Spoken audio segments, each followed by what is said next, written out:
Tuesdays divide, the clock hits 8. No filters here, just talk that straight. Laugh so loud, they can shake the gate. Facebook fam always pulling their weight. We hit live, roll out the streets, we roam. Truth in the mic, we don't play clone. Real ones know this is where it's grown. No bravado, just a real top zone. No bravado, that's the code. We go live and we unload. Real talk flows, never slows. Facebook crew, that's the road. No bravado, no disguise. Tuesday nights, we energize. Truth and laughter, we baptize. Tune in fam, we're on the rise.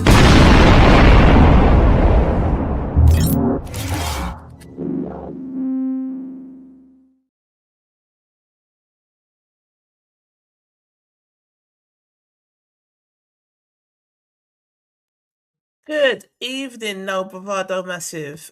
How you guys doing? Today we've got a really interesting show lined up. Please, hi Shasha. Hi, Lovey, you alright? Yes, my dear. Welcome. Oh, good. Let's add the fabulous Mitchelle Greenaway to the stage. Yay! It's such a pleasure to have you. I've been watching back some, like, I think you done our very first show that we put out, Mitchell. Oh wow, was it your first show? It was our very first show when we interviewed that lady that had been sexually abused by her father. Very interesting show. And funny enough, I've started to like repurpose those clips, and they are getting the most traction because a lot of people are saying that she's really brave to share her story. Yeah. So and we all look so much younger. It was only like 5 years ago, but we all look so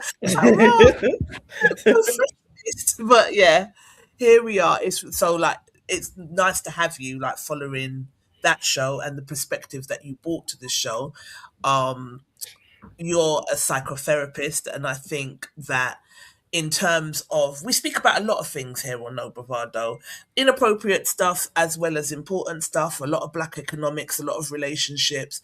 We've got a Facebook group and they do a lot of stuff we post daily, and they give a lot of opinions, and the show is usually based on that. But I do think in terms of the progression of our community, I think our mental health definitely needs to be looked at, and kind of, if we can look at the psychology from time to time behind certain things, I think it would be good. So yeah, we definitely want the show to be a show that's educational as well as funny. Oh crap, Yeah. let me add spotlight to the stage. I keep forgetting to add video. Surprised he hasn't given me a little nudge. But yeah, welcome Spotlight listeners. Thank you for being here. But yeah, as I was saying, I definitely want our show to be something that's going to be beneficial to our community as well as the jokes and the banter. It's time. Yeah. Sometimes we definitely need to look at things, in its entirety, and things that are serious. So, welcome. How do you feel about being here? You nervous? No, do you know what? It's not so much nervous. Just more like, I hope I can be helpful. I think that's more my stance on it. But I feel honoured to be here and honoured to be asked. So I appreciate it. Yeah, no, you definitely, I know without a doubt, because we speak about you a lot. I'm always like, my therapist said. Yeah. For those who have wondered, Trisha has a therapist. Those who said, does she need it? And those who say she definitely needs it. This is this is my therapist, someone that helps me out a lot, helps me to be able to break down things. The topic we're going to cover today is ADHD in Black women. Now, this was quite funny because who suggested it first? I think I was talking to a friend of mine who has it, and she's a white woman, and a lot of the traits that she was explaining, I was like, yo, that sounds like, really? Like this? Wow. And then I think I went to Natalie and I was like, no, I came to you first, I think. And I was like saying that I was talking to a friend and she thinks I've got ADHD. And you were like, yeah. And then I said it to a couple other people and they were like, everybody was like, absolutely. Yeah, like You didn't think you had it? Like, you didn't realise? Like, no, bitches, I didn't. Like, everyone thinks I'm ADHD and no one said nothing. But no one said nothing, but I guess that was the general consensus. So I'll ask this first before I start going into the questions. Yeah. What traits in me did you see that made you think, yeah, she's ADHD? So I want to say that more than I thought that you could get, don't want to say that I said that you've got it. I want to say that I think it's something that I think you could explore. Like, there's sometimes I tell people not to bother explore it, not to Right. explore what neurodiversity could look like or the assessments that may need to happen with that.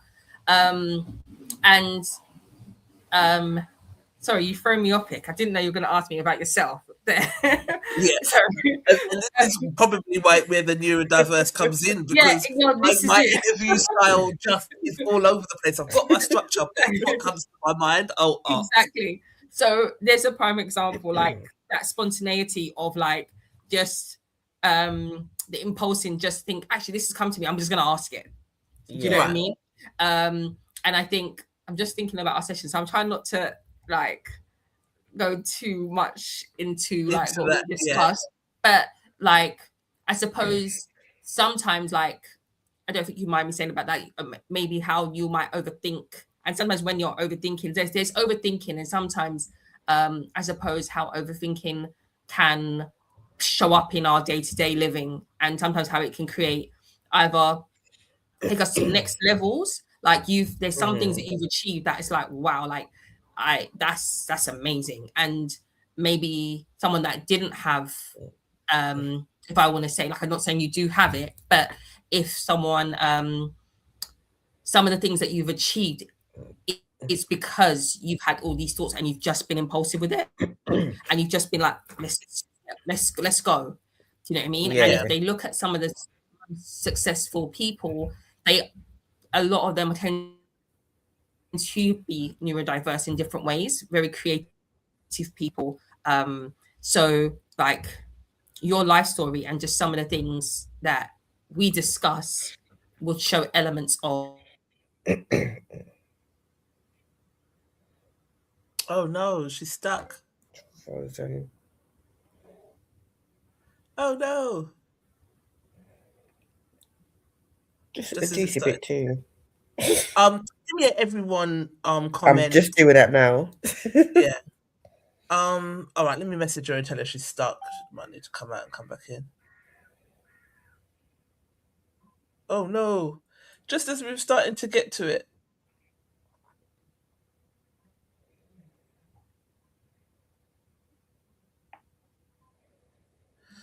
All right. Have you ever thought that you've got you might be on the spectrum, Shasha?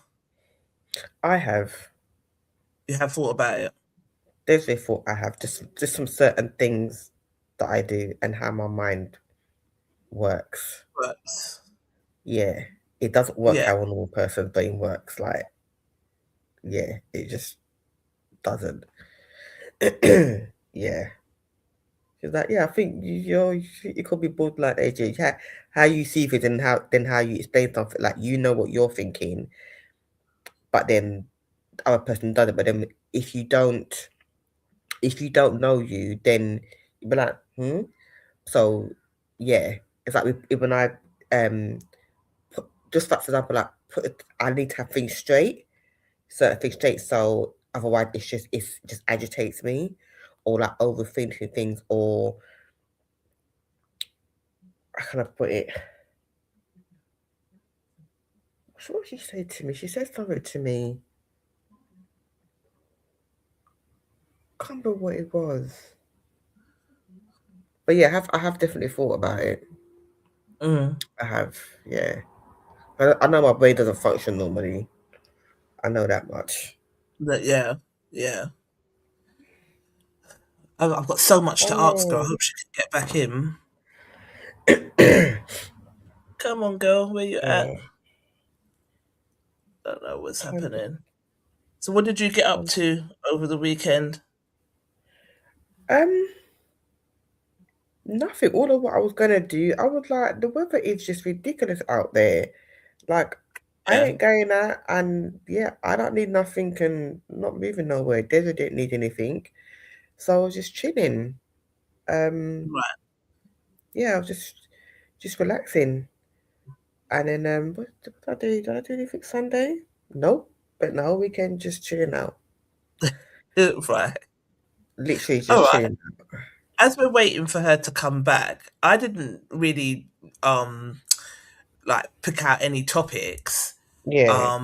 because I feel like sometimes these interviews take up the whole Session, yeah, the whole space. yeah. But Hmm. what caught your eye in the group this week? Oh,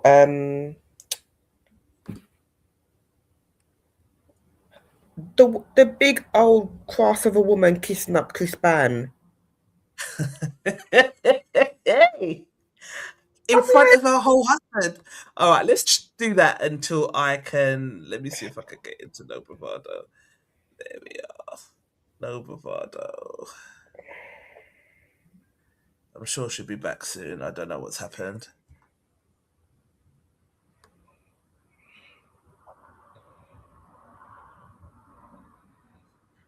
Oh, firstly, let me say as well, a massive hmm happy birthday to Melissa oh, Gold, Christine Andrews, someone I went to school with, Susanna Orby, and Antonia Toya Fontaine. You're all like big contributors to No Bravado, and I really appreciate you guys. I hope you had a wonderful day. Wonderful day. Let's see if we can find Chris Brown.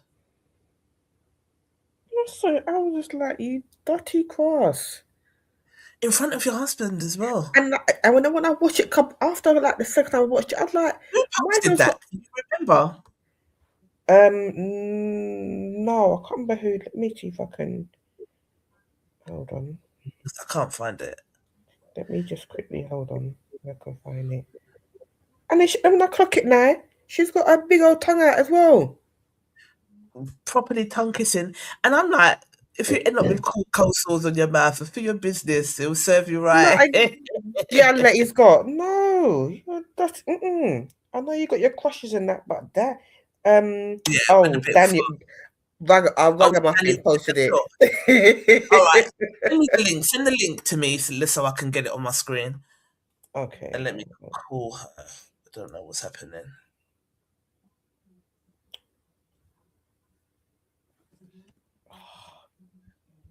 Why are you not? Okay, here we go. No, I'll do that in there.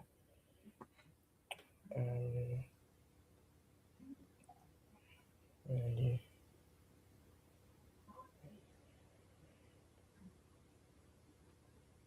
Oh, Oh, so here why we is go. it come up on my phone, but not on my?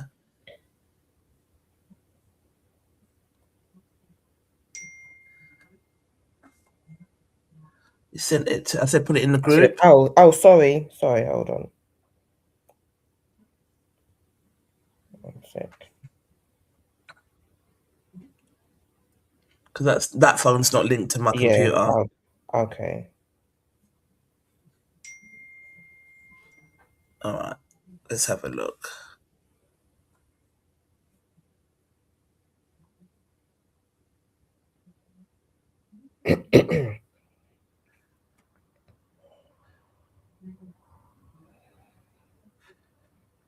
Let me share my screen. I was absolutely horrified. Like, really? If when I look closely, I was like, this old heifer is basically kissing What her is he son. doing? What is he doing as well, though? He's there to put on a show, but this man, he don't business. Yeah, But but not. you're.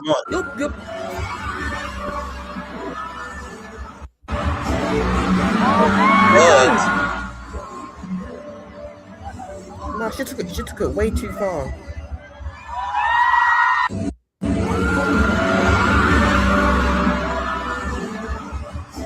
Still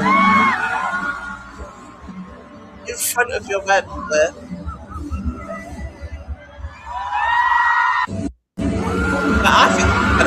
What for trying to? It's her licking his face. Yeah. No, sir.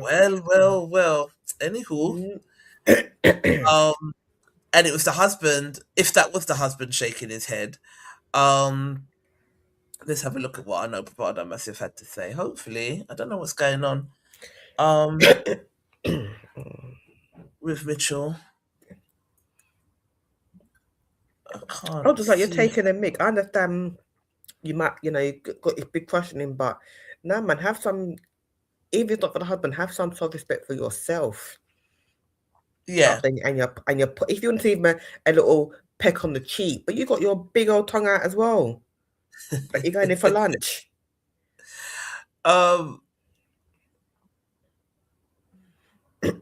So yeah, it said it looks like she kissed him. So if my partner did that, it's over. Said Nick Nicks. Daniel said, "Would you be able to contain yourself in the heat of the moment?" Yes. Do you know how many people Chris Brown has probably kissed? Like, Right. no. Let me say yes. that. Allegedly, yes. Not for school anyway, not for tech. I would like to think so, but maybe I'd never know until it happens. I can't lie. People will think about this moment rather than the potential risk. Yeah. A quick dance, I would allow it, but a kiss, I'm done. Absolutely. Exactly. Or if it's your man and it's somebody like Candy's up there and she's brought you up a station with a little lap dance on you, that's no problem. I can deal with that. But from when you're then doing all the tongue business, nah, know your place and know it well. Yeah. I know it's a one-time offer, but don't cross those lines and then I'm there. If you're there or not. Do you remember when them what were they called? Like the chocolates. It was Chocolate City guys, the strippers. Yes, yeah. And people's relationship was bust up because right. ladies lost their mind. Do you know what I mean? Here she is, I think. Thank God. She's come back. I think she's back now. Yeah, them kind of thing there, but I'm not.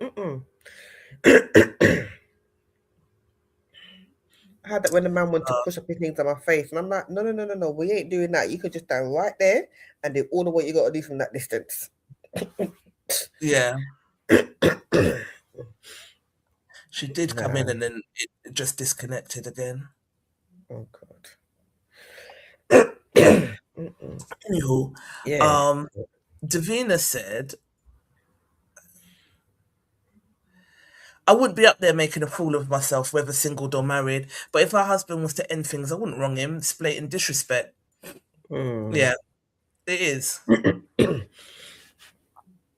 You would reject the offer to jump on stage. I would. I'm not doing a puppy show up on stage with Chris Brown. But me a big person. If you know what I mean. If you're younger, they're different. You're gonna go up there. Yeah. Hey, sugar, you're muted. Mitchell. Oh, she's gone again. Oh dear. It's like the powers that be don't want us to have this conversation. Yeah, but we're gonna have it. I'm not gonna to do something like that. Yes, I'm not gonna be up there stimulating intimacy like that. First with a stranger and second in front of a crowd. I agree, married or not, says you. Kiss now, ask for forgiveness later. Dear Rich is funny, you know.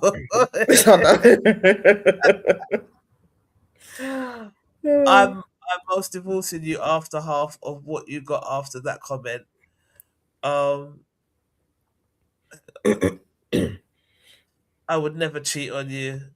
Okay. What is going on? Some No Bravado romance? That's a lie. You're willing to risk it for Chris Brown. Chris Brown, he's not my crush. I had someone else in mind. Name them, him, laughing out loud. Who else would I need to worry about? Anyway, after them private conversation. Yeah. I think she ends with Michael B. Jordan. I think Michael B. Jordan's everyone's crush at the moment. The Grammy makes him look even better. Yeah, I understand. But he got too much tea in his night. You reckon? Oh, she's Yeah. having real problems. Okay. Sandy Fleur says, "Nah, that's unacceptable." Even if she gave me a little kiss, a little peck on the lips, that I could deal with. But you got your whole tongue out like a lizard. Not like a lizard. A whole tongue, like, girl. Yeah, sort your life out, man. Sort your whole life out. Hang on. Group. What else is there? It's unacceptable. It is. The fella looked helpless. Yeah, he did. Embarrassed He too. did. My girl not even allowed to go to karaoke with her male cousins, let alone Chris Brown. Not karaoke. Connor's an idiot, you know. I can't with him. I had to take out one of his comments the other day and I sent him a message and I was like, listen, don't try and pop down my group. Meanwhile, your group is alive and kicking and popping, but you're putting all of these things in my group for Facebook to, you know what I mean, kick down my thing. Right. But he's funny. I do like him, but Oh. sometimes he gets a bit out of order. Yeah, I'm being sarcastic. Couples go to the store. I wouldn't do it, but if we don't know their life. He didn't Yeah. look like he was down for it, Katrina, at all. No, not one Yeah. iota. Anthony said 100% over. DJ Emerald said definitely over. No discussions, no negotiation, no nothing. Joe McKenzie said no respect for your partner means there's no relationship. What would happen if the genders were swapped? Right. Wesley said done, and done. Done. Brahina Hunt said, wow, if I had a husband and he did that, it's over. Not controlling his urges indicates that he will cross the line if given a chance. Yeah. Totally. Ian Major, just to prove some hoes garden tools ain't loyal. Not acceptable and highly embarrassing. It is. Okay, so when he forgets that he's married, she shouldn't be pissed off either. Exactly. That whole part. Let's see if we can get to win now. Trying to get in, but not working for her. It's not working for her. I don't know why. The other one I was thinking of, the lady that walked across the stage at her ceremony. Yeah, hang on. She sent me a voice message. Okay, all right. Let me find it so that it can play. But it's not because I didn't prepare any of these because, like I said, the whole thing would the interview would usually take up the whole show. So it doesn't even make sense looking at these because we're not going to get to them. But here we are. Here she is. All right. Is she back? Did you go to the thing on Sunday? No, I didn't. I underestimated how tired I was going to be, but I'm sure it was good. Okay. It sounded really good. Yeah. So, hang on, share screen. Can you see my screen? Yep. Yep. All right, let me mute my thing so that I can call her or listen to her voice note at the very least.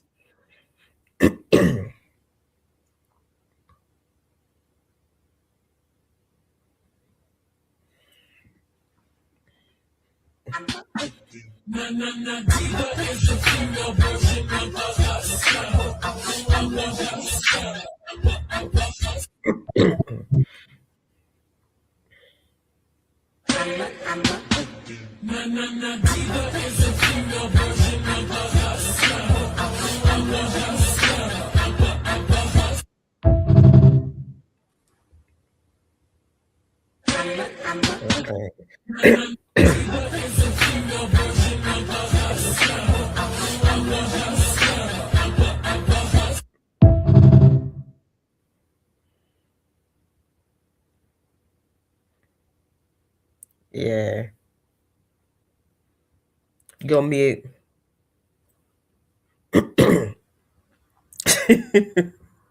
What did you think of that? I didn't, personally speaking, I didn't think that was needed. That was needed. Just my personal speed. I get that people have problems with certain lectures that they have, but I just didn't think it was appropriate. But each of their own. Mm, Like I said in the post, she could need to go back and have a reference from one of them, like a particular subject she's doing, and then you haven't shaken hands with them.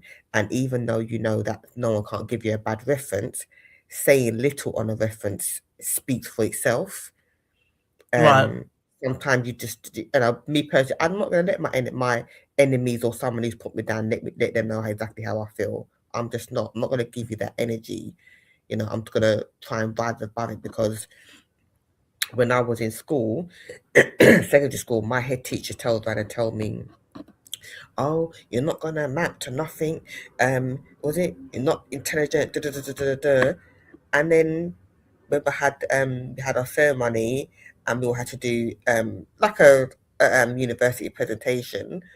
I just, we had to. There was different teachers that were on the stage, and it was nothing like that we had to do. And I just stood tall, and I just showed him he was a better person. The man ended up didn't a man pop down dead a couple months after I left school. Not pop dad. To be not laughed. That's not funny. Not pop dad dead. Oh gosh. Man, you pop Uh, down. So yeah, I'm not gonna. I'm not. I see it as a psychological game. I'm not going to show you how vexed I am with you or how you pissed me off. You know I know it. This is my time, and I want people to. This is an event to show what I've done, my accomplishments. I've already proved that.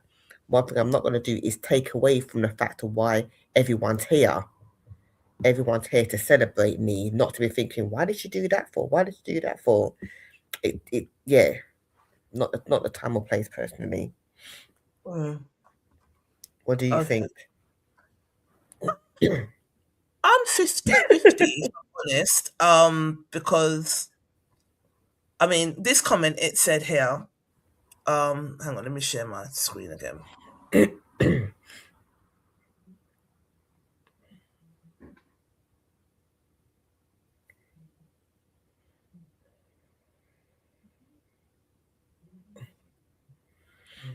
God, let's see what it's gonna do. Nah, it's not working for her. I don't know why. She's tried to come in, and then it just keeps saying it's disconnected. We'll have to arrange another date. Yeah. Shame though. Looking forward to that. Yeah, it's gonna be a good conversation, but oh no.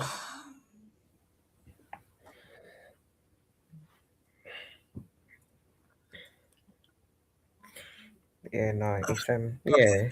Yeah. So anyway, the okay the comment that was under the actual post, it said she's gonna go far in life. A probably me. See, if you're gonna throw shade, at least make sure that your grammar is correct. Um, probably me a McDonald's manager in no time. Got to learn that in certain situations.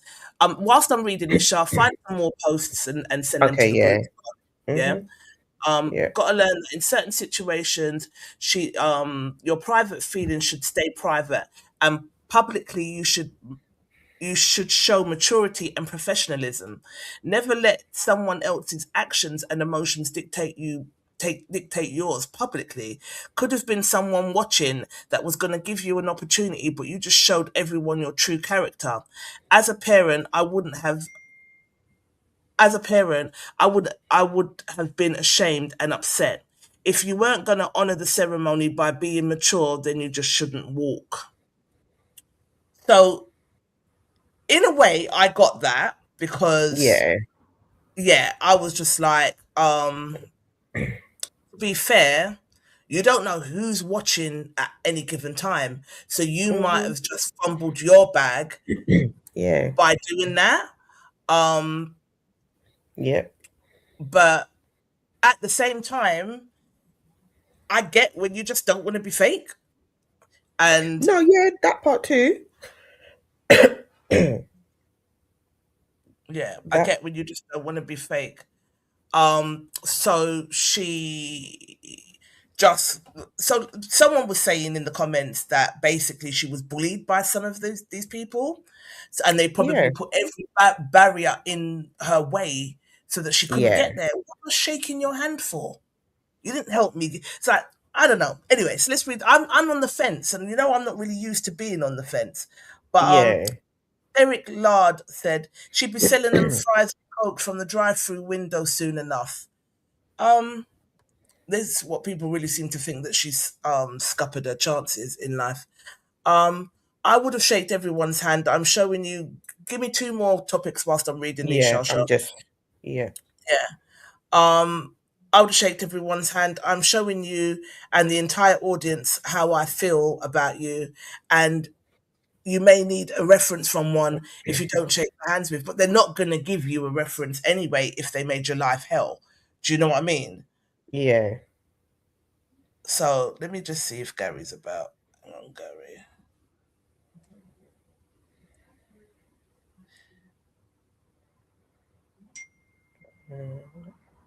Yeah. You've already shown them that whatever they did to you didn't stop you from accomplishing what you done. I get that. Done. Yeah.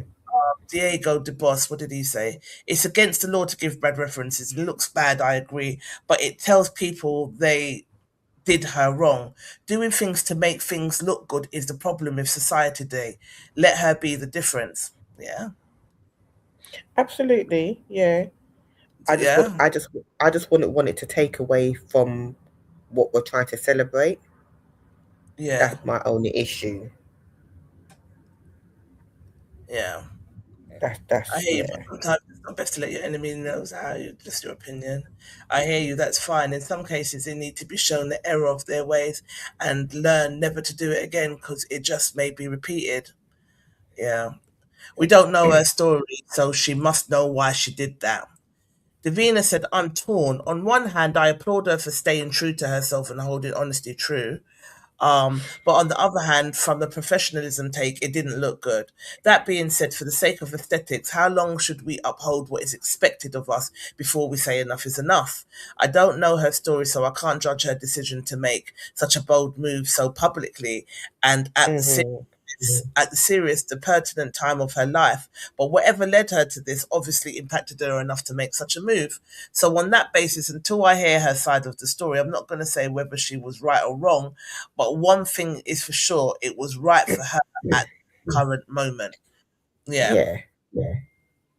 I've been in that situation. I'm 50-50, says Kwame.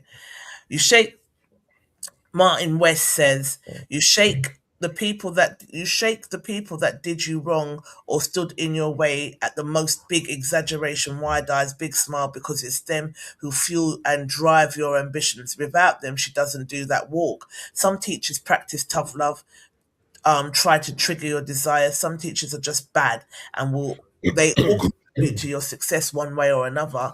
They make you step up. So her immaturity got the better of her. It's an interesting take. That I could see from yeah. Interesting take. I don't blame her. We don't know what those teachers did to her, but I assume it must have been serious for her to blank them so publicly. If not, and her dislike is due to petty reasons, then that attitude will destroy her life. I will say, though, this narrative that we should smile in the face of disrespect is madness. And this is it. Like, Yeah. I agree with that. Like, everyone can treat you like shit, and then for public, you're smiling and nodding. I get both sides, and I'm not very used to. I'm very black and white, so Mhm. No, I do it get what people are saying. Yeah. yeah,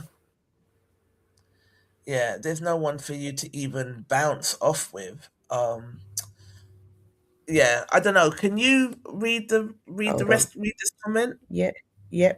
I saw this a few years back, but whilst some of the comments may seem appropriate, there's a bit more to the story.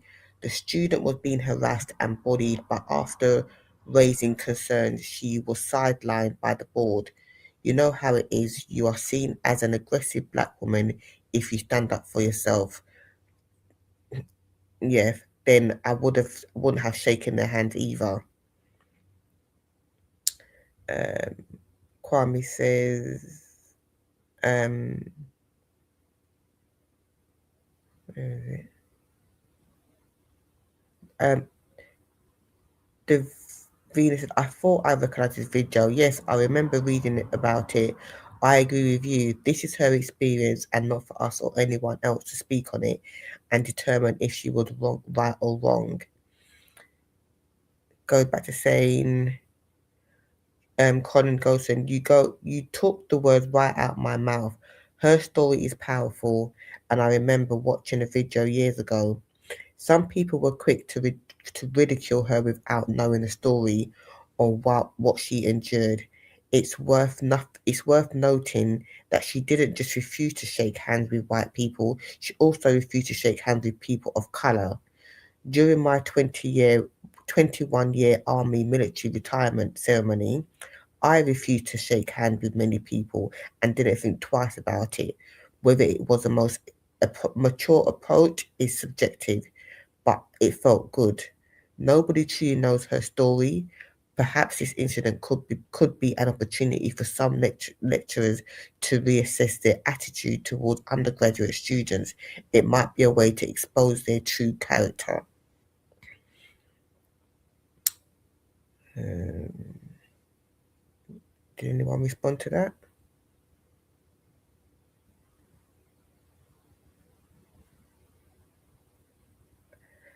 Annette Adhara says, all the times a black woman stands up for herself, we are labelled as aggressive, threatening, and they even claim be afraid even if you didn't do nothing wrong, and the rest follows. The sheeps follow the sheep, and as the rest follow the sheets because it fits their narrative and how they built the system against us to oppress us every time we defend ourselves.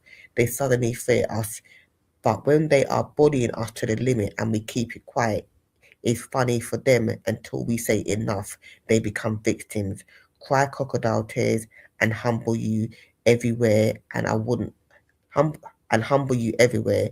I wouldn't shake hands either to the ones who humble me. I'm not cynical to that point.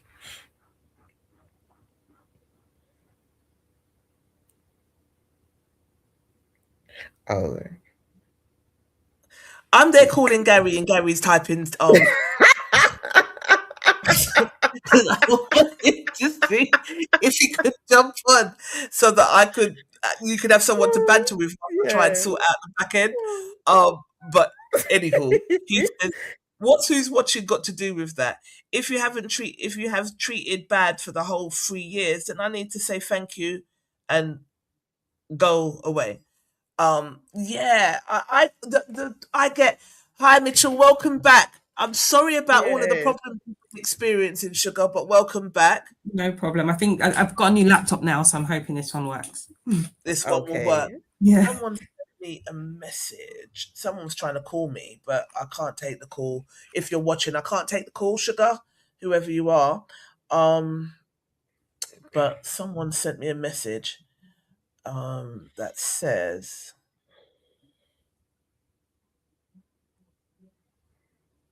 oh, it was on the other phone. Yeah, sorry, we just went to a topic because obviously the whole show was framed around you. So yeah, we just went to a topic to try and think. So look, once we get over this topic, I don't know if you've seen this video, Mitchell. It's about a girl that at her graduation ceremony, she only shook the hands of the teachers that she liked or that she got on with. And have you seen it? No. You haven't seen it. I'll show it to you. Hang on. You can see my post. You can see my screen, right? Yeah. This is it.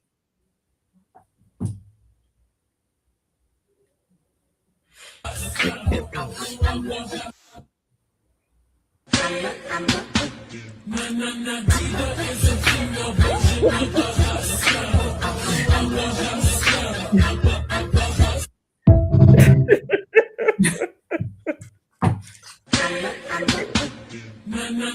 it was attitudes as well.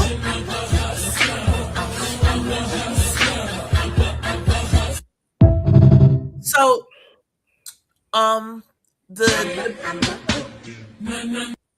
the debate is, was she wrong for that? Did she show her ass? Some people are saying that they think that she's not gonna go very far with that attitude, and some people are saying, well, if they made their life hell, why are we smiling and nodding with people that made their life hell? I sit on the fence because I kind of get both parts. Like, someone said, you don't know who was sitting in the audience that could have been given her an opportunity and then would have been turned off by that. And others are saying smiling and nodding with people who made your life hell is what's wrong with society today. What say you, Mitchell? I think it's one of those ones where, again, we have no idea what this post was even about. So, and again, we don't know her story. So again, I'm very much a person that, unless I know the full story or things, I wouldn't necessarily give an opinion on it. But It's definitely like, if it could be something that limits her, if that's the case, because like you're going to have bosses, you're going to have people in life that you don't always get on with. And it's not that you have to be fake, and it's not about anything like that. I think it's about societal kind of professionalism. Right. But again, is there a thing that says you have to shake everyone's hand? So again, we don't really know her story, and it could be even we having a discussion about something that was made to look like this. Do you know what I mean? So and if it was a space where she was really victimized or really treated badly or felt really, then does she need to? Do you know what I mean? So we don't know. We actually don't know. What would have pushed her to feel like that was the way to do that? Annette Adira is saying, all the times a black woman stands up for herself, we're labelled as aggressive, threatening, and they even claim to be afraid, even if you didn't do anything wrong. And the rest follows the sheep because it fits their narrative of how they built the system against us to oppress us. Every time we defend ourselves. Hey Jigger, I needed you earlier, but thank you for being here. I can go then. Jeez. I thought they hear us, but they are bullying us to the limit, and we keep quiet. It's funny for them until we say enough and become victims, cry crocodiles and humble you everywhere. You wouldn't shake their hand either to the ones who humble me. I'm not cynical to that point. Anyway.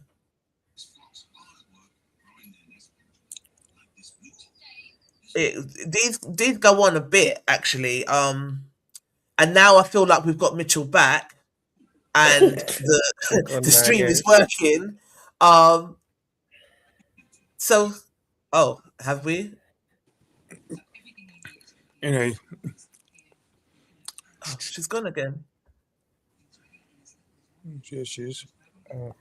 She come back. What is happening? I say to you that what's them again? Why not watch that video? Do you remember a couple of years ago there was a black girl who got in they wouldn't give her the microphone and she dragged it off the yes. See, that was going too far. Yeah, like too far. This one, I don't think it's going too far. I think she's well in her rights. Even if she got on with people and there's a couple of people she just didn't get on with, you know what? I'd have to shake her hand. Why am I shaking hands meant to be a sign of friendship or kind of collaboration? And if me and you are not friends and I don't like you and you've got bare bad energy be for me from whenever you've had it for me, I mean, some of them teach you to tell you things like, oh, you're never going to amount to anything, you're this, that, and the other. And then I must be your brethren. Yeah. I want that. And that's what some people are saying in terms of. Even if mean, again, you hadn't done anything wrong with me for me. I saw someone writing a thing about, oh, what about the future? What the future got to do with it? So what if someone sees you not shaking my hand? Me and you get on all right. Why do I need to shake people I don't get on with the house right? And like I said, I said this to people at work that I've actually worked with and I manage. I don't need you lot to be friends, yeah? Yeah, exactly. Exactly. I didn't come here to make friends. Come here to work. It's as simple as that. I pay you to do a job. I don't pay you to make friends. Yeah, that's what we do. Absolutely. I can remember being an interview. I can remember being an interview one time. It's a job that I was already doing, and they interviewed me. And they asked me a question about not getting on with arguing with patients or something. I can't remember how the question was. It was something to do with arguing with patients or getting on with your teammates. And I said I have problems with people. And they said that, and at the end, it's asked me about 2 or 3 times. They asked me that question, the same question, and then they asked me again at the end of the interview. I said, "You pay me to do your job. You don't pay me to get upset with people." Right. And the woman looked at me like to say, "What?" Like she looked vexed. I was like, "Well, that's what you pay me for. You don't pay me." Did you get the job? Yeah, I got a job, but it was it was an internal job. Okay. And I thought it was a restructure. I think that everyone was restructured, so I think only 2 people didn't get the jobs. Okay. But really, just about to say, let me. God, this is a bad one.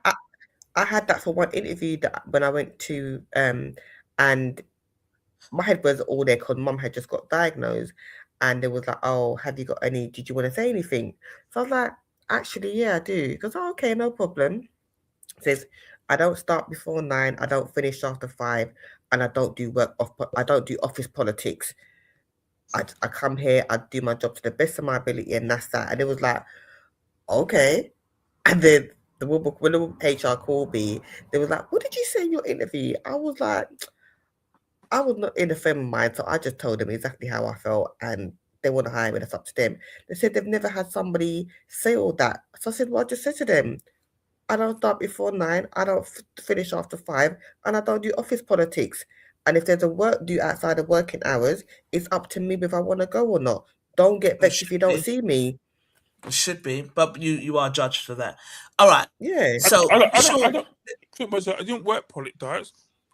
It's really funny. I don't do work dues. Like literally, people moan at my workplace. "Oh, you look like a floating head. Put your computer down. I said I don't do work dues, and they were like, "Oh," and I said I do them because I get paid to do them. Like you do. Exactly. Yo, I just asked me to come up. But sorry, we were meant to have Mitchell on to talk about ADHD, right? And then there was a whole bag of issues, and then I needed you to come on to talk to Charlene whilst I try and sort out the back end with her. Now I think we're sorted, and I can go then. it's been, I can go now then, yeah? No, you can stay, but I'm conscious of the time, and I want to get her thing. Yeah. So Yeah. I want to get her section done, and then we can go back to our normal conversation. Oh yeah, go. Okay, so, you stay, please stay, because you always didn't you just hear me say? Man, I just said please stay. This is what he does. So Mitchell, welcome. You're muted. Hiya. Sorry about what's going on with my technical. Oh my God, I'm so sorry. I've been looking forward to this show, boy, because I think there are a lot of things that need to be addressed and answered in the best possible way. So let's try and get to it now before anything else goes wrong. So, Gary, man, you didn't have to just fling off the stage like that. You something else, but anyway.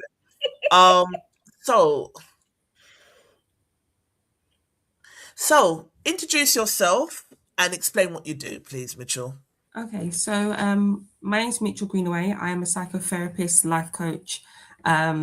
I also run a CIC called Jigsaw GC, where we work with young people and families. And I also run a company called REM Wellbeing, which is about supporting people with their well-being. I try not to use the word mental health. I try to think of it as a space of when you come for therapy, when you come for support, it's not necessarily about mental health. It's more about how is your well-being, how are you feeling, and looking at how we develop that space for you.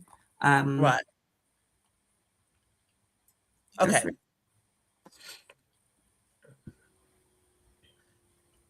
What version of you started this journey, and how is it different today? How are you different today? The version of me that started this journey, I don't want to say I fell into it. I was working in schools initially, and I dropped out of college when I was 17, and Okay. I was working, and when you're kind of working in schools with not really any kind of real qualifications behind you, kind of saw as support staff, you can only go so far. Right. And kind of just, I think I've learned about how do you add value. And I started looking at how people really saw paper, they really saw certain things like that. So I started, I remember overhearing a conversation in the staff room and hearing someone talking about doing a course. And I was like, let me jump on this course. If people are talking about courses, maybe I need to put a few courses on my CV. Right. Jumped on it, turned out to be a therapist course. And Okay. I fell in love with it. I fell in love with learning about myself, because it's really a personal development journey in itself as well as professional development.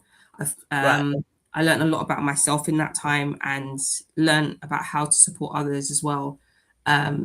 So that version of me was a young, like in my 20s, mum of 3 and trying to figure out life. But then realizing that if I maybe had a version or support, the right type of support, maybe I wouldn't have been in the spaces I was in. Maybe life would have looked a lot different. And so I wanted to create, I tried to create a space where people could come to a space where they could work on themselves and also learn they're more than what they think when you're in your current situation. Right. Okay. So yeah, so that's what led me to And start. do you think you've accomplished that? Yeah, even ways I didn't even could imagine I would have accomplished that. Okay. Good. Good. Who are you when nobody needs anything from you?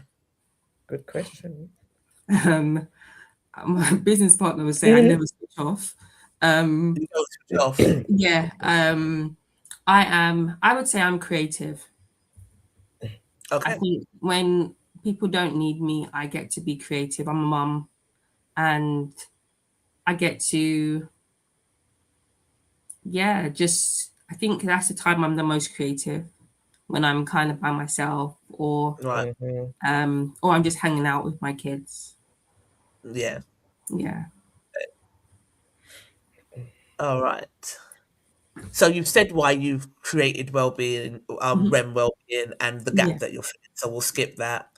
What would surprise people about your journey?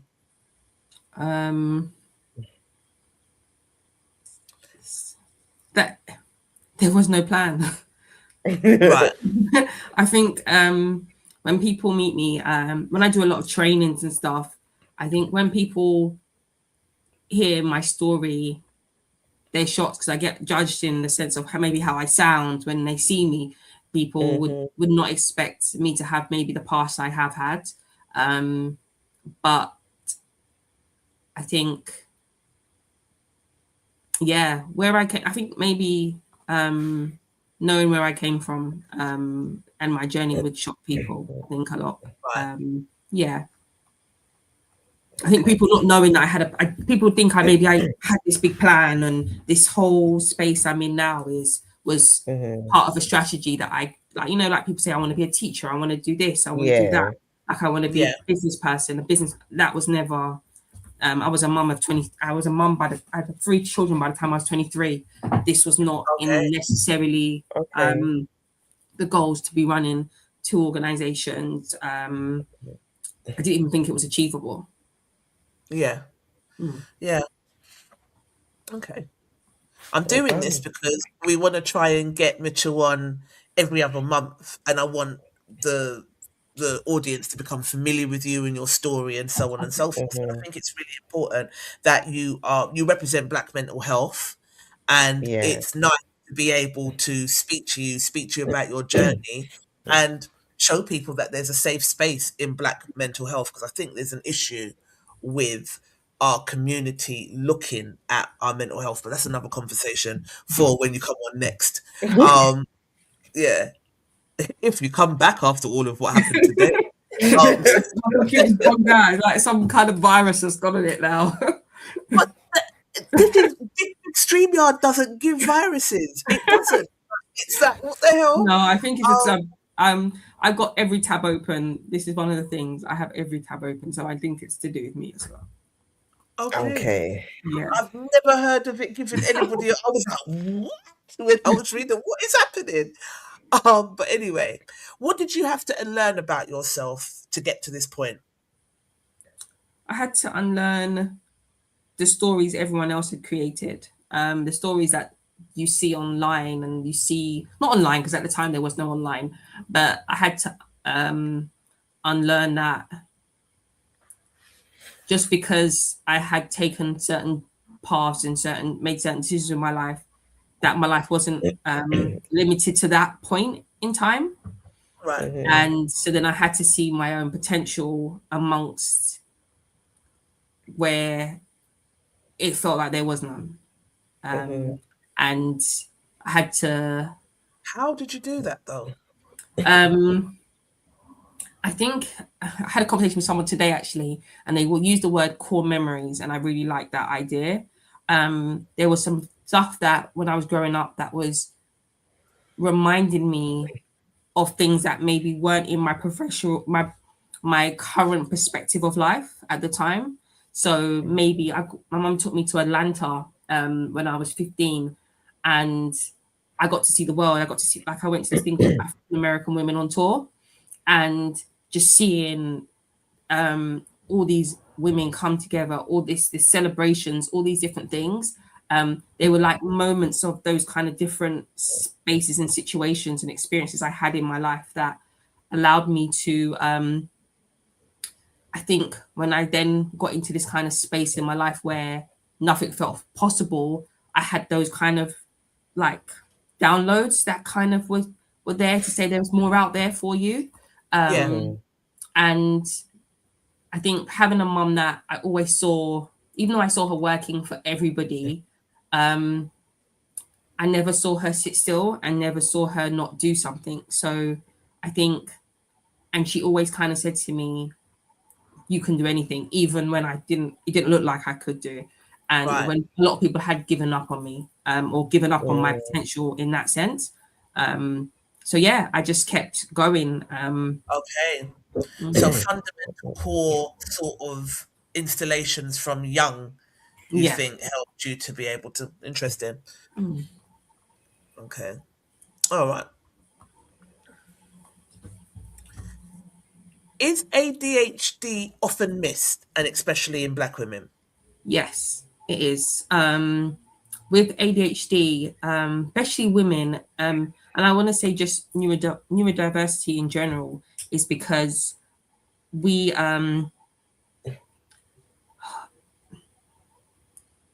the way our communication is, the way it's easy to pin things down to behavior. It's easy to give people labels of like laziness, having an attitude, emotionally reactive, inconsistent, rather than being understood. We're seeing what people are showing us as maybe a symptom of something else. So, for instance, if someone comes to you with, I don't want to compare it to like a chest infection or anything, but sometimes you might be coughing, but there's more there than just the coughing. Yeah. Do you know what I mean? Right. So, and sometimes you go to doctors and they will just dismiss you. Oh, you just got a cough. That's it. Right. Do you know what I mean? But with ADHD, for especially girls, and girls in general, it's not even a color thing. We are very good at masking, and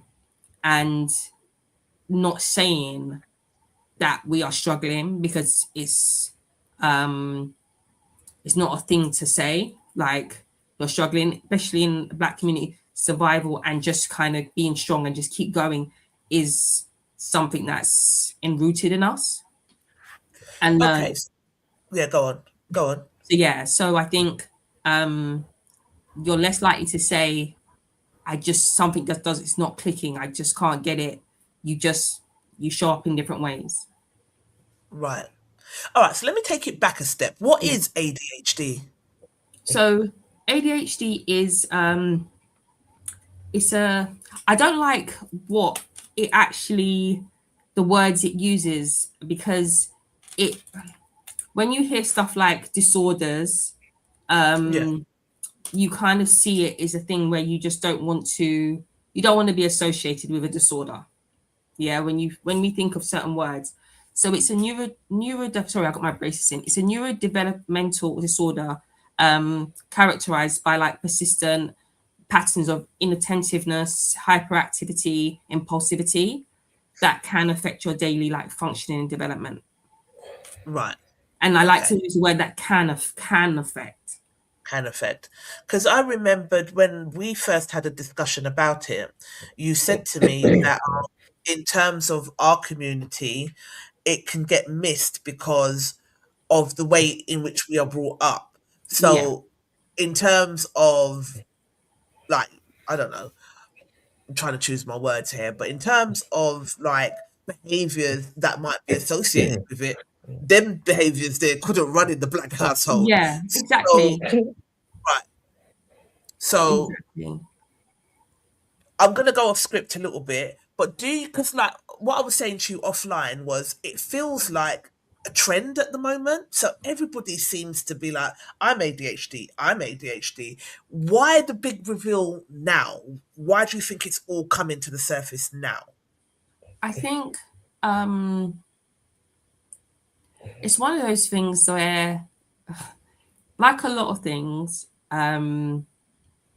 we take hold of something and we generalize it. And we try and make things make sense. So by saying, by everyone claiming something, like maybe they're focused, all these different things, it helps them make themselves make sense, whether they have ADHD or not. Right. But I think, like, it's like, for instance, anxiety.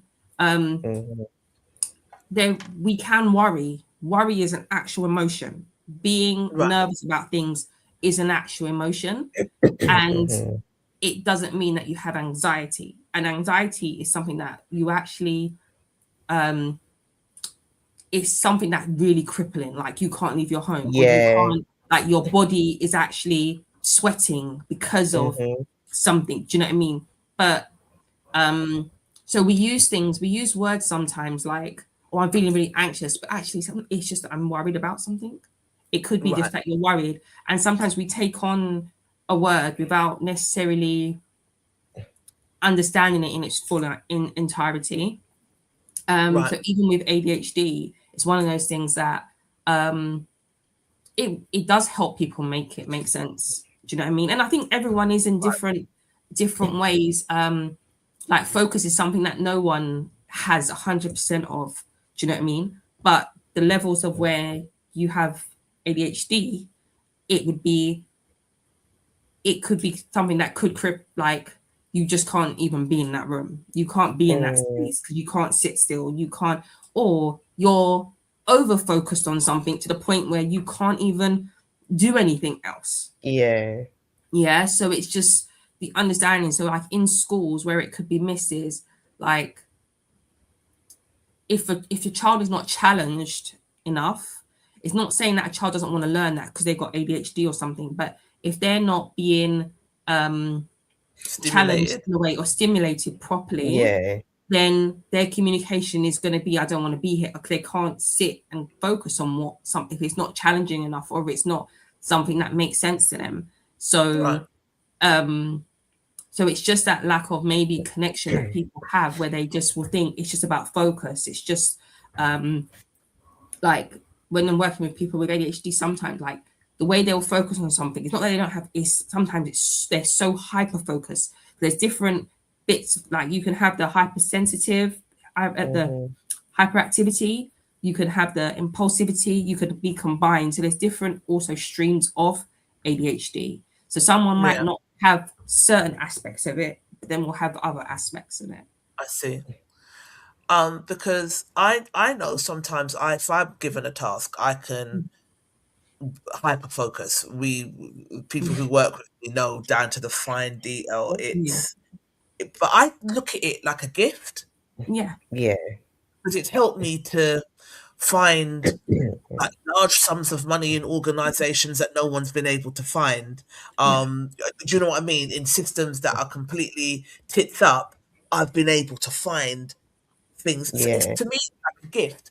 But then I guess the hindrance is that if you're over focused on something, then it takes away your focus from other things, like not being able to rest until you've done that can burn you out. 100%. Yeah. And I think one of the things that, when you back to your question about like families like ours, would be that the words that the meaning of how it's labeled, like deficit disorder, something's wrong with you. I think where we come from, places where we're already made to feel less than in certain aspects, it's another thing. Like, no, nothing could be wrong with my child, because it makes you feel like something's wrong. So rather than it actually being something that can be a gift. Oh no. Not again. This is what happened when she... Oh, mate. This conversation is really important. It's needed. But I think I'm going to call it on the show, do you know, because we haven't really got one prepared, because it's focused around this conversation, and it's an important conversation, and I really want to have it. But I hear you. I don't know what's happening with her. Just the juicy bits. Just at the juicy bit as well, isn't it, right? But I might have to call the show because Gary's gone again. And I'm not even calling him back. I'm not even calling him back. Mate, just at the juicy bit as well. But yeah. It's interesting what she said. Yeah. What did you find interesting? Because when you were talking about for example, watching you work, for some reason it just clicked on me. I mean, I've been rolling with you with doing Diva shows for how long now, and it was only when was with Mumsy on Saturday at Lewisham where I was like, I finally got it. Put the bricks. Try not to. I was overthinking things. Like, just calm yourself down, and just put the blocks where they need to be, and then build from there. Build the story. Yeah, build your story from there. And I literally just went into Trish mode. I'm like, I get it. That's why it then became so much easier to do. You know, having something feel like it's taking like an hour and a half to 2 hours. No, we got it done in less than an hour and a half. I think like about an hour and 15 minutes. And it was so much. Yeah, it was. And I'm doing exactly the same thing, but this time I was like, no, you're trying to paint a picture, but you're not getting the outline right. Yeah. Like, just put everything where it needs to go, and then now you can place things in places and find yourself. I was like, I get it. You know, every picture is different. Is she come? No, I think the computer's just died. Oh, right, okay. It's started. She's restarted it. Oh my god. I don't know. But yeah, I mean, everyone processes things differently. She's saying it's reloading. Okay. She'll be back should be back. This is terrible. Because it's such an important conversation, and there's so many people that, like, once I Yeah. put the ad out, some people will sending me messages saying I've just been diagnosed. Mm-hmm. I had a comment that was sent to me earlier. I'll repeat it when she comes back on anyway. Mm. Um, hang on. I had a comment that was sent to me earlier, and what it said was, let me find it. A few of my mates have been recently diagnosed. The pressures of work have highlighted these things, and employers are not supportive of the black community. However, in the white community, they get diagnosed a lot quicker and they get better Mm-hmm. work support. So that's obviously something I want to talk to Mitchell about. Um, Yeah. I do think that based on what she was saying, in terms of certain behaviours couldn't run in our households, yeah, that you get they've beaten out of you. You under hyperactivize yourself, figure it out, yeah. But you're not going to be jumping up and down on my things and popping down shit because you're bored, or like. So Oh, God. Yeah. it was certain behavior that, in terms of hyperactiveness and all of the rest of it, that I suppose would get missed because we were not allowed to behave in that way. Yeah. I guess for me, I'm like, how comes now all of a sudden it just all seems to be bubbling up to the surface? What is it Mm. that's causing it all to bubble up to the surface? I know for me that when I spoke to everybody about it, um, hang on, what's she saying?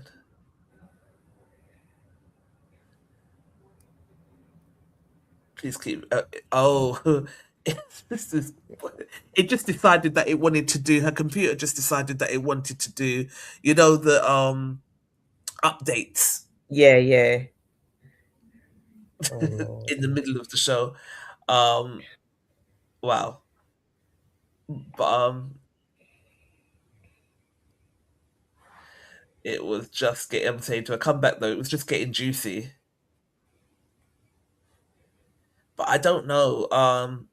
Sometimes um when a like, I don't know, because I'm not really a religious person, but you know, like, you want to say the devil's a liar, like. It's going to happen, but you're like, it's hard not. Just When leave us we alone. listen, we need to have this conversation. But Yeah. yeah, it is it's very interesting, and it is very Mm. interesting that if it is being missed in black women and we're being misdiagnosed or mistreated because of Yeah. it, then what can be done Done. around about that? Do you know what I mean? So True. yeah, Even in school with me, I used to get irritated. Um, my attention span was very short. Like, especially like if you're giving me something to do and to work out, I literally would not be moving. I needed to figure out that was me. Or if I'd learned something, I'd be sitting there and just like, yeah, go on. I'd just be sitting there. Got a laugh. You gotta laugh. You know, I'm like, I'm not a religious person, but I'm like, the devil's a whole liar. Um, we really gotta have this conversation. So, and it's important. But go on, Shah, finish your sentence, and then we'll run back into it Yeah. No, I'm before saying she cuts off with again. me in school, when it came to learning something different, I wouldn't stop until, like, in my head, I couldn't move on until I've learned it. And then once I've learned it, I'm like, okay. And the teachers thought I'd be rude. I'm like, I'm bored. Like, Yeah. I've learned Yeah, it. Give me something. So I've learned that my mind gets very, I can get overstimulated when I just need to figure something out. Like, you're not Yeah. going to beat me. Like, it's just not going to happen. And it's happened a couple of times. Say, just leave it. It's like, no, it's not okay because I've started it. I need to finish it. It can't yeah, be that hard. Yeah. yeah. You know, I can't walk away. When you was offline, Mitchell, like, I was reading some of the comments because when I put this out, the response that I got in terms of like interest for the show, a lot of people are interested in it because I think everyone's trying to figure out themselves now. Yeah. So I got a message earlier where it said, a few of my mates have recently been diagnosed. The pressures of work have highlighted these things, and employers are not supportive of the Black community. However, in white community, they get diagnosed a lot quicker and get better support at work. Do you think there's any truth to that, or? I think it's easy to be able to say that, like, there's two folds. I've worked with so many families where I get the parents later on and they're like, actually, the school mentioned it in primary school, but I thought not my child. No. Right. Yeah. So what happens is there's times when parents are actually, especially in primary school, you will find that primary school are better at maybe detecting it and they might bring it up, but then parents will dismiss it. Right. Yeah, especially in our communities, I think it's Right. dismissed a lot more. And also, then I do have the other flip where a lot of parents don't know how to, especially if the child is misbehaving and they're saying to the schools, hang on a minute, something else. I think there's something else. They don't know how to then communicate that.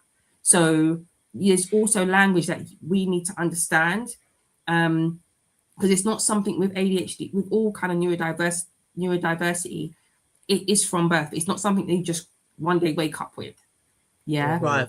So there's things that, like I'll say to a lot of parents, we have to go back to their childhood. Like, was there things that maybe they were oversensitive with certain things, like cloths? There's all different things that you might have dismissed as, oh, my child's a bit weird. Or do you know what I mean? Like little things, just dismiss it. The child learns to maybe change themselves to fit in. So then you then think, oh, it's not a problem anymore.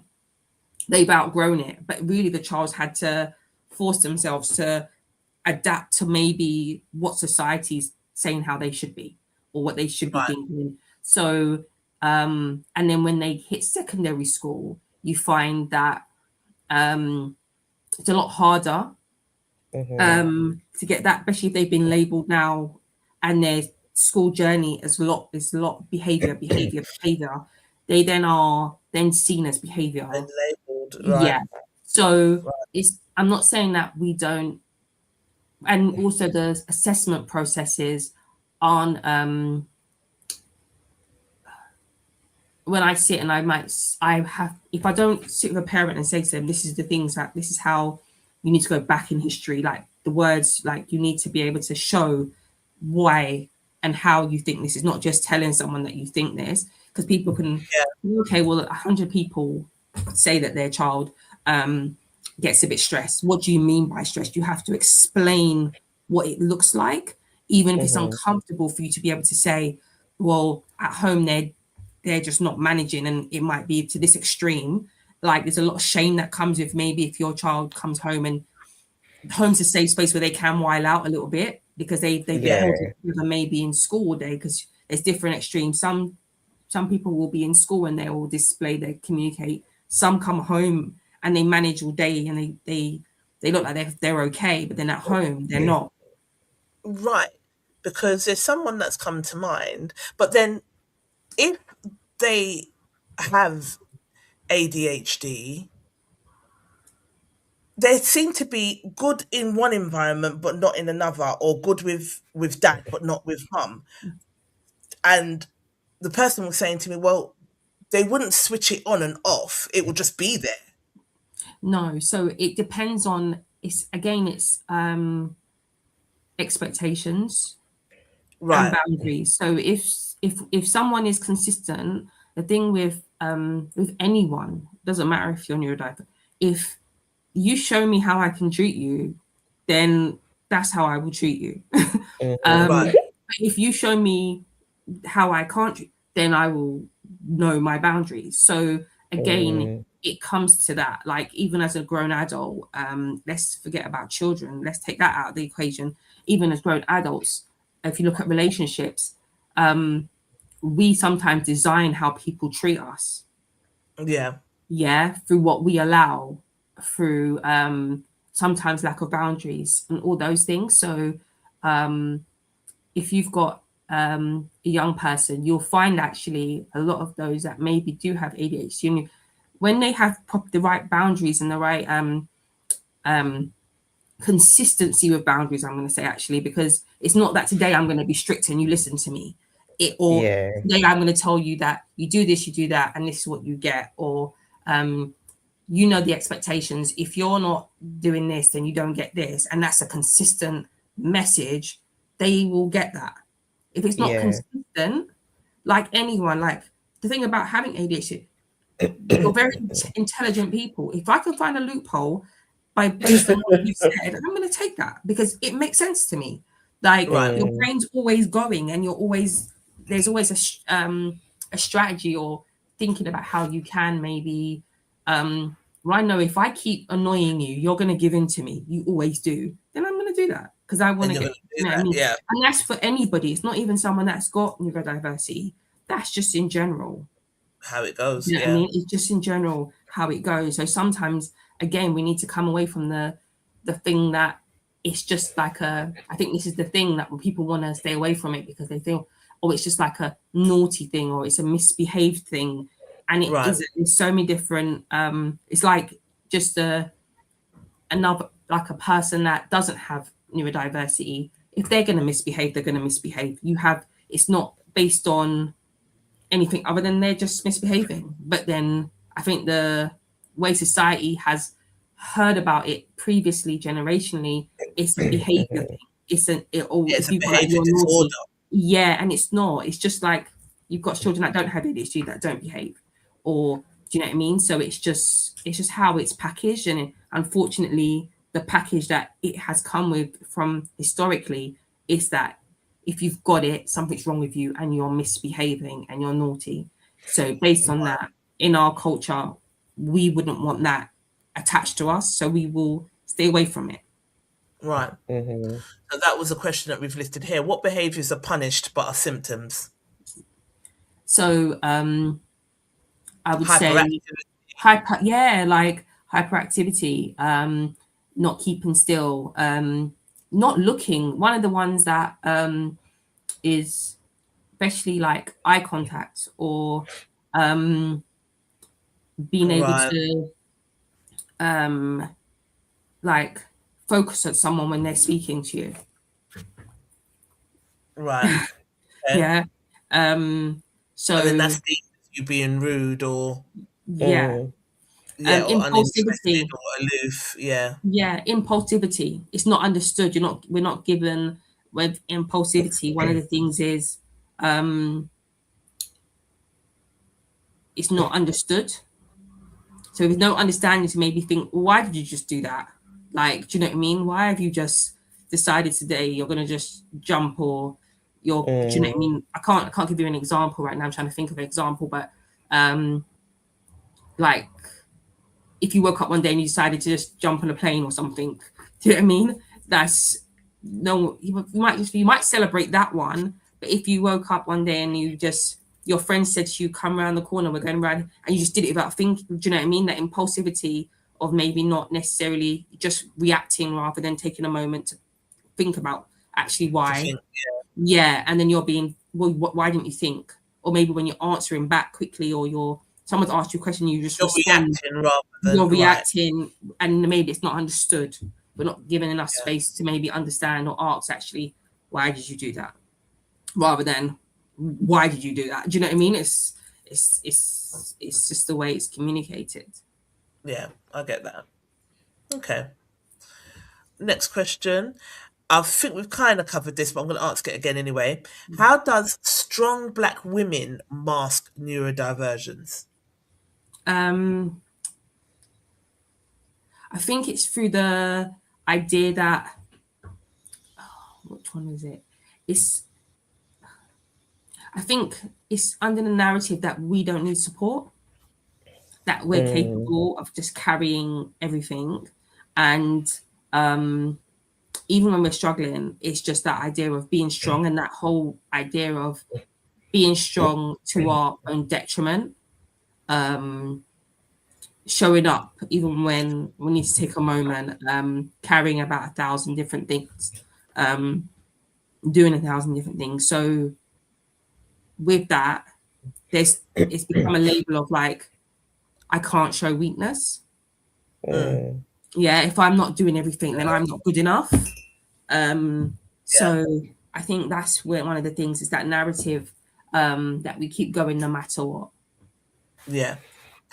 Someone sent me a message that said because I'm saying, how comes now all of a sudden this ADHD thing is so prevalent? And they said the uprise is twofold: some who want answers and some who need PIP benefits.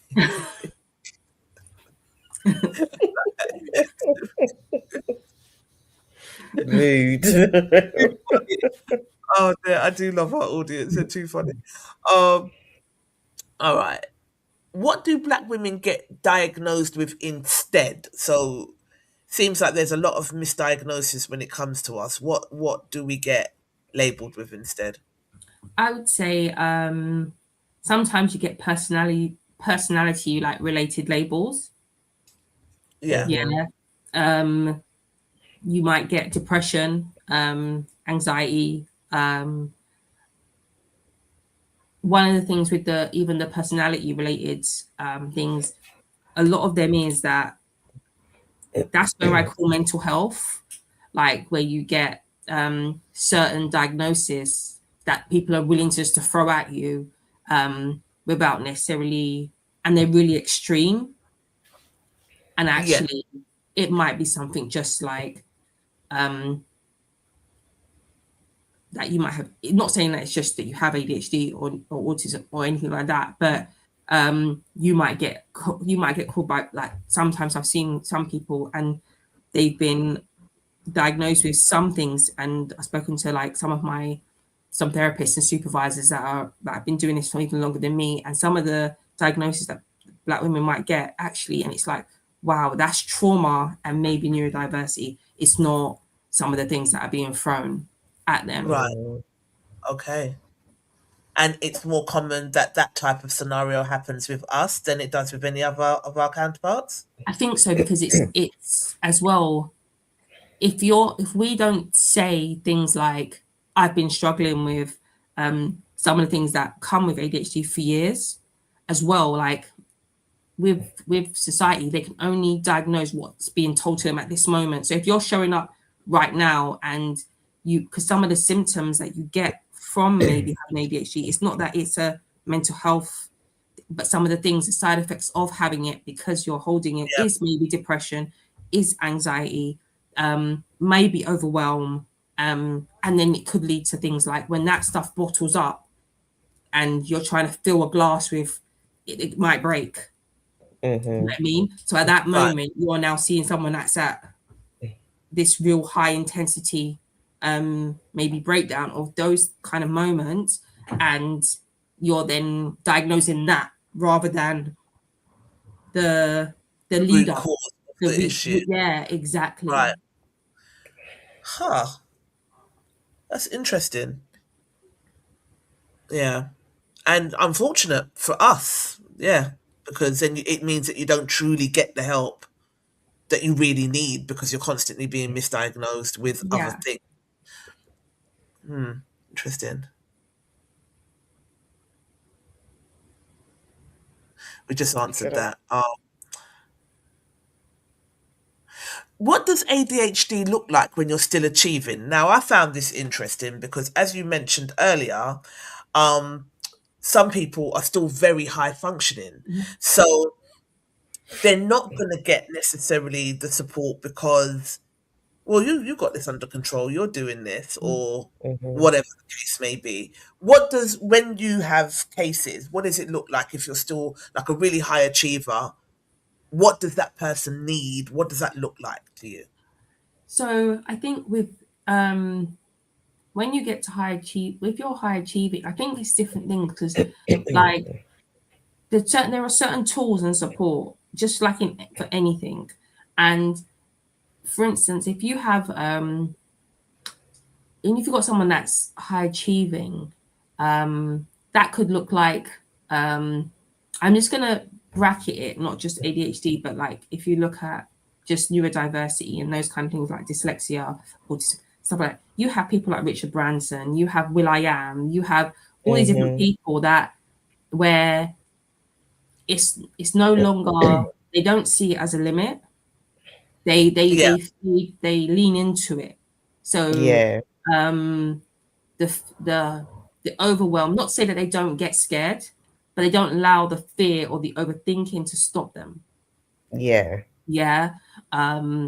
Because that's the good thing about being impulsive. Sometimes you can have an idea in a positive way. So it's when it's like when you feed it through a positive and healthy kind of lens. Like if you have an idea and you try it and you're like, okay, I just tried it, and oh my gosh, it worked. You know what I mean? And you don't allow yourself to stop you from maybe following through with something you want to do. Yeah. Yeah. When you find something that you're really passionate about, like what Charlene was talking about, really being fixated on something, it can be, again, to a detriment if you don't sleep for 24 hours because you want to complete Finish something. that, Yeah. But like once you do find something you're really focused on, you can create some really great things from that. And if you have the right spaces and the right support systems to kind of channel that or expose what you've done or expose what you've created, it can lead to quite successful things. Because a lot of the time success is really much a big determination is based on you being willing to step forward and do something in that space. You trying things without holding back, not overthinking the trying. It's not to say that you're not overwhelmed by it. It's not to say that you're not don't feel stressed. It's not to say that you don't question or doubt whether you should do it or not, but there's a drive that just takes over that you just do.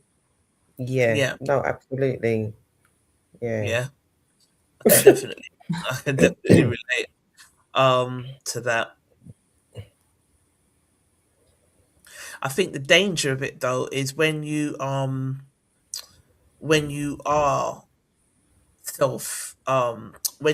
still high achieving with that, with ADHD or any kind of neurodiverse, I don't even know what to call it, because you don't want to say this, I don't want to use the word disorder because I don't think it is a disorder. No. Do you know what I mean? But condition, is that the right word? I would say it's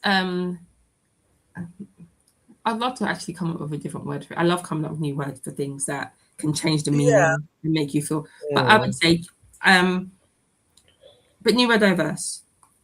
I would say, If you are neurodiverse, I mean, I think it can be labelled as, like, if you've not been given that title diagnosed and you are high achieving, I do think that once you get to a stage where you say, actually, I'm tired or I can't, it's not taken seriously. Yeah. What do you mean? It's like you're a robot because you function so high all the time. So, I do think that there's a danger of just getting flogged when you are hyper-focused and good at stuff. I do think there's a danger of that. So it's really important for you to put boundaries in place for yourself. And it's what does those boundaries look like and how do you do that? So, which comes to my next question. What does self-compassion look like? So how do you put those boundaries in place?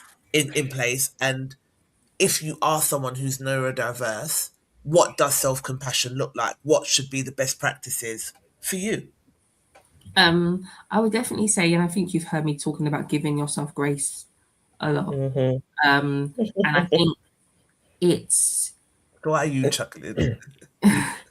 No, when me and Mitchell first spoke, it was the word giving grace. It was like, okay, yeah, I can not be so hard on myself because I know that I can do that quite a lot. Like, it's relax, it's okay to feel a certain way.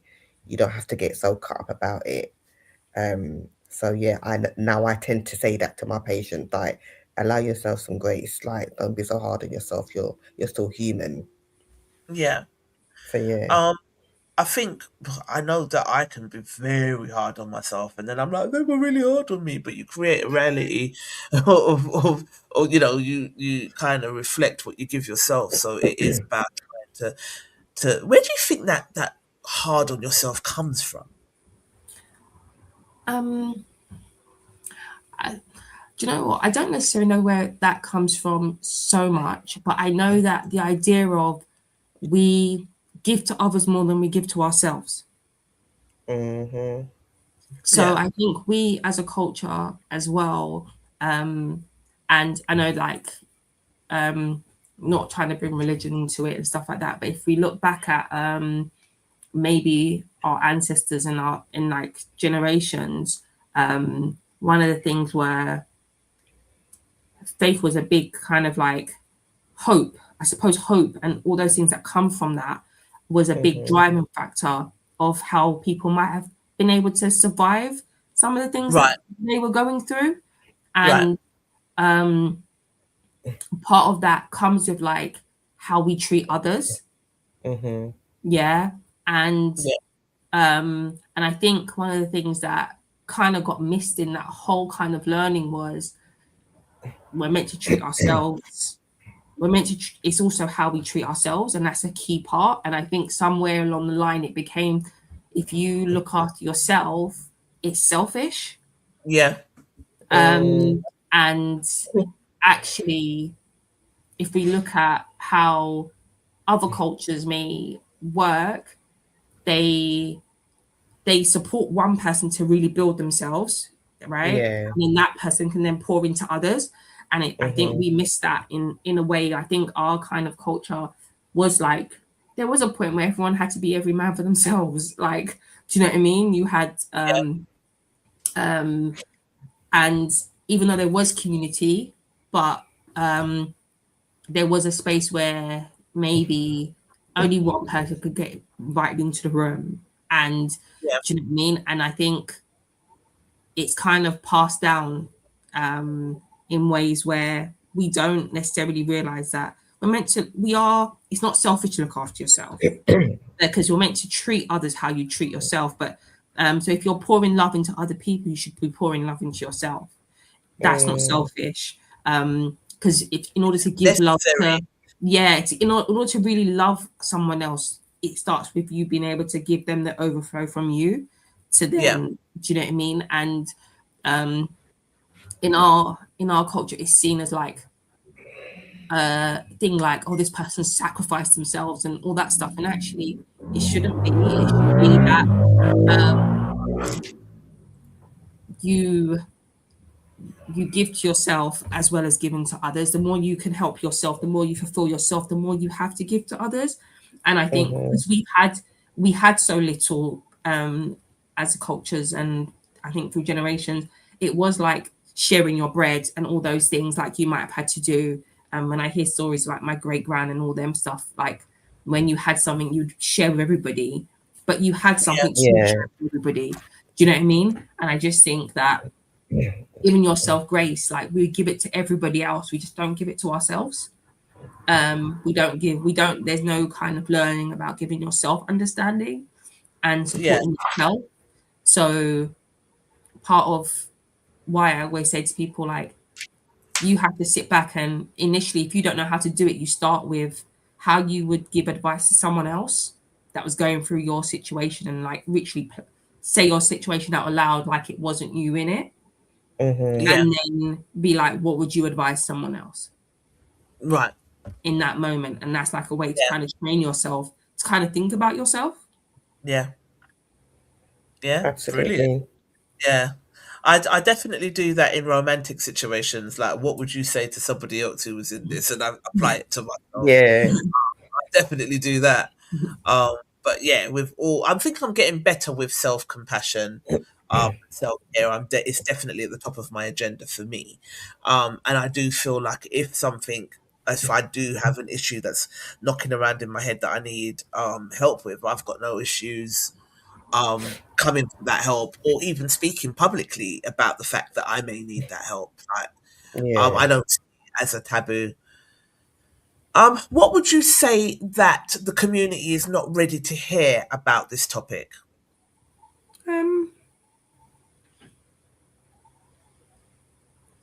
I don't necessarily it's not what they're not willing to hear, not ready to hear. It's just who they're hearing it from. Right. I think that Yeah. I think people do want information. It's just who's giving the information a lot of the time. And Mm, the mistrust in sometimes the people, like to be like even the process of diagnosis and all those things, the information that's out there is very limited for people to know how to go about things, where to go, and it's told like you can only go this way or you can only do that, and I think also seeing people that can see actually no, this isn't a bad thing. This person looks like me, and they've got and yeah. it's okay, and it's they're not in jail or they're not here, they're not there. Like, do you know what I mean? Like just seeing, I think it's who's giving the information, rather than what people are not willing to hear. Right. Yeah. Because I guess if someone's giving the information that don't look like you, how much understanding can you have? Yeah, Yeah. exactly. I don't think there's Yeah. enough black people in our mental health anyway, for a start. In this country, I think it's very difficult, especially on the NHS, if you want to get help. Understanding your mental health, it's very difficult to find a black therapist. So people like you are very, very important. So well done. Thanks for being here, because it's Mm. enough of you. Do you know what I mean? Are you frozen again? Okay, no, I saw No, your I'm head here. move. Like, oh my god. Um, I guess, what message would you give to a woman that feels misunderstood What- around this topic? Okay. I would give them the message that actually I had a conversation with someone on Sunday about this. That we just spoke about the self-compassion and understanding that the things that they're beating themselves up about, that they need to allow themselves to understand that it's not something that's wrong with you. You just yet haven't found how you best function, how you Right. Mhm. best live with the fact that like maybe like I would say like not don't say organization, but let me think. This is a good question. I really like this question. And I had a whole 2-hour conversation with someone about it the other day, about their situation. And it was very much like sit with people that can help you to understand that this isn't a bad thing, Right. and Mhm. how you can best thrive once you can sit with the idea that this isn't a bad thing to have. It isn't it doesn't mean something's wrong with you. It just Mhm. means that you just need to learn yourself now outside of everything that you had created, in the sense of, oh, I'm scatty, or I'm not good enough, or Yeah. Mhm. oh my gosh, I don't, it doesn't make sense, or all those negative thoughts, or all those things that you've created, whether you're high functioning or whatever kind of way it's showing up in your life, that it's just about giving yourself to know that there's nothing wrong with you. It's just Yeah. more that you now need to learn how to um, um, understand yourself. Yeah, Mhm. Yeah. without seeing it as like seeing yourself as this something that's wrong with you. Yes. Yeah. I get that. And that takes a lot Absolutely. of unlearning, I Yeah, guess. yeah. Mhm. Yeah. What needs healing in relation to this topic in the black household? Again, I think understanding fully understanding the system and not being scared of it. I think Do you think the system's for us though? no, and what I mean is it's not necessarily that the system's for us or not for us, but like we hear these things and we're so proud of we're so proud of like looking like something's wrong and not wanting to own that maybe we're not getting something and we're not going and getting the right information. Like I think we're happy sometimes to sit with what's being told to us and not digging enough to find out actually how do I do this? How do Right. I do you know what I mean? How do I make something work for me? How do I find the right people to speak to? And I think we can say that. I think even though like we can say things have changed in the world, but information is there to be able to kind of see that, especially now when it comes to neurodiversity.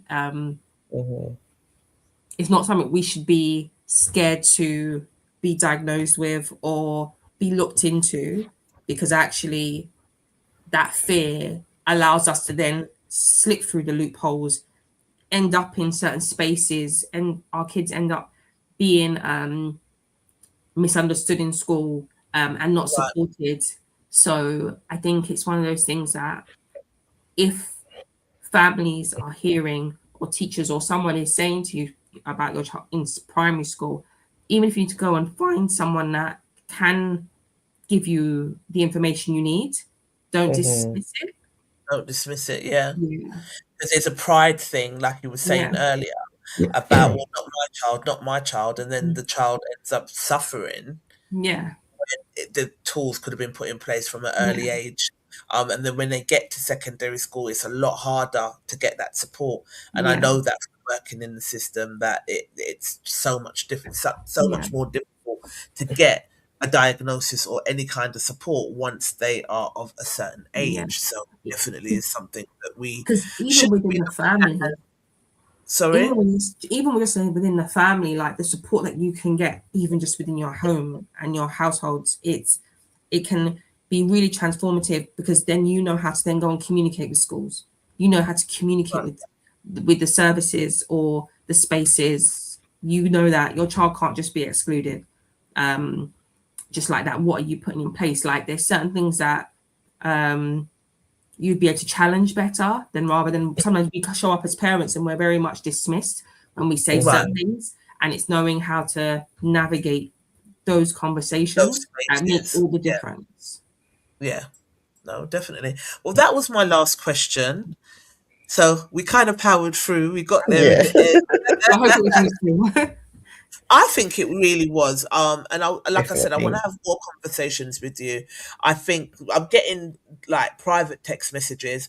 There's a few that have said just for my insight only, so they don't want it read. But it is resonating with people out there, because if I've got a child that's neurodiverse or they are suffering with symptoms themselves and not knowing, not understanding or knowing where to get the help or what it is about them. I mean, for me, I need to go and see if I can get some sort of a diagnosis.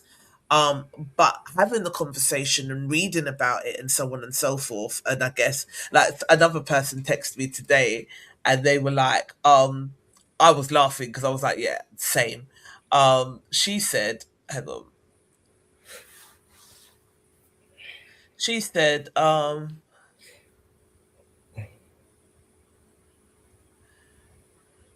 she said, I only realised last year when I done a private test as an NHS has been so long about testing me. I work with SEN kids and realised I had so many traits and lots of things started making sense. My ex kept pushing for testing years, saying I had it. When I said it to my sister and a few others, I think I have ADHD. They were like, "You think? We already knew this." And I was like, "Same." All my people were like, "Yeah, like you think this is news?" And I actually did, because I didn't for a second think that that could be related to me, but I'm very methodical. Things I think that are just simple or common sense is not necessarily common sense to everybody else, and I just don't understand what. Um, I very much feel like I'm in the twilight zone sometimes by myself. It can be an isolating experience. I haven't been officially diagnosed. I think I've been dragging my feet because I'm not sure I want to be. And I have to understand why that is. But I think a lot of it is because of all of the stigma 100%. that's been attached to it. Yeah. It's now learning all of that stigma, and then it will help you to understand why you process things the way you process things. Now, in terms of being able to hyper focus, like I'll be the person that will find that needle in the haystack because I have to just find it. I have to find it. It has to make sense. But then at the same time, that can be like, it's like a blessing and a curse, because if it don't make sense, I'm in hell. Did it make sense? Whereas sometimes some things are not going to make sense. Some things you're not going to have closure to. And trying to train my brain to understand that has been something that I have been working on, And and even like, I suppose, like, I know there's this big thing about labels and not wanting to have labels and stuff like that. I don't see it as like a bad thing, in the sense of it's something that should be like seen as like, I don't think it should be something that's seen as a bad thing. So I see it as like a way to give yourself grace. So by having it, you then can allow yourself to accept yourself. So because I think what happens is sometimes it's not as easy just to give yourself grace or without any understanding, and to create that understanding of like, why do I overthink? Why am I always late? Or why am I always this or that or that? But then when you do have this space of like, because it's not just that you're late just like once in a blue moon, or you might have forgotten about 1,000 things and have to keep going back, or however it shows up for whoever, it allows you then to think, there's nothing wrong with me. Yeah. Now, right? Okay. Because even though someone might tell you, why can't you just be on time? Why can't you just do this? Or why does it always have to be this? So unfortunately, we have the outside world that just constantly comes in and highlights something that you may struggle with. right. Yeah. So by having this understanding for yourself that, okay, it's not that I'm just a late person all the time, or I've just forgotten, I forget things like 1,000 times a day, or I might lose my keys or stuff like that. It's allowing you to allow yourself to understand, okay, so now I can help it's quicker to learn to help yourself for some reason, because you wouldn't just give yourself that kind of, especially to the extremes of something like when you do have neurodiversity, how these things show up. It's not like, it's like I said, it's not like every day, like, oh, today I forgot my keys.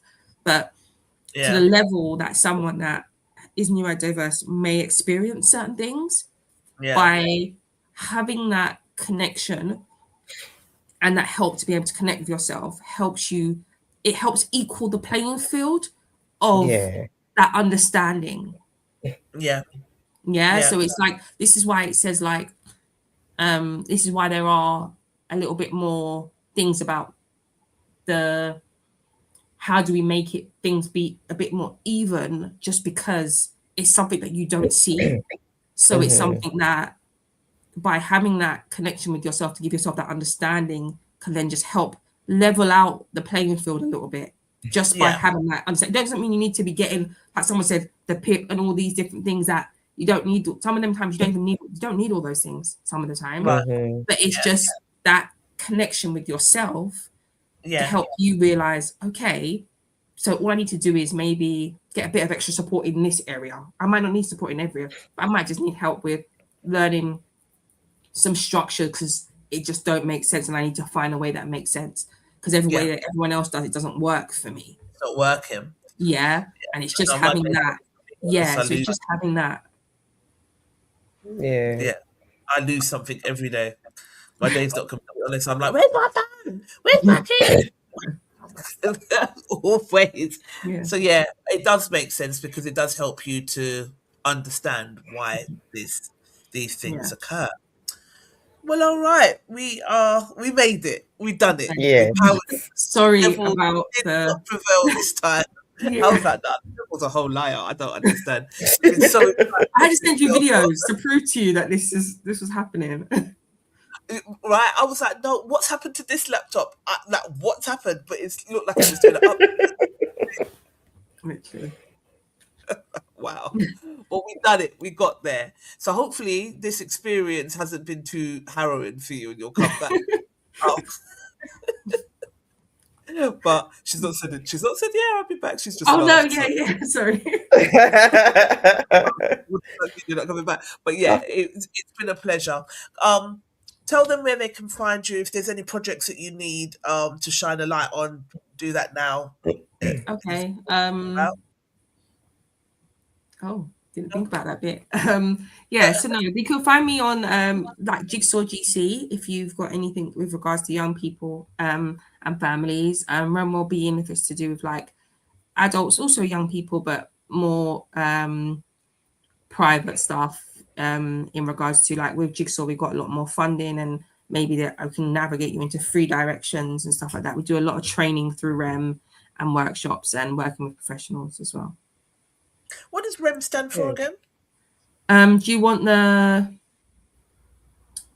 the correct reason or the real reason? You know, I'm gonna always say the unofficial incorrect So basically, the what it says on the tin is reflection, empathy, and moving forward.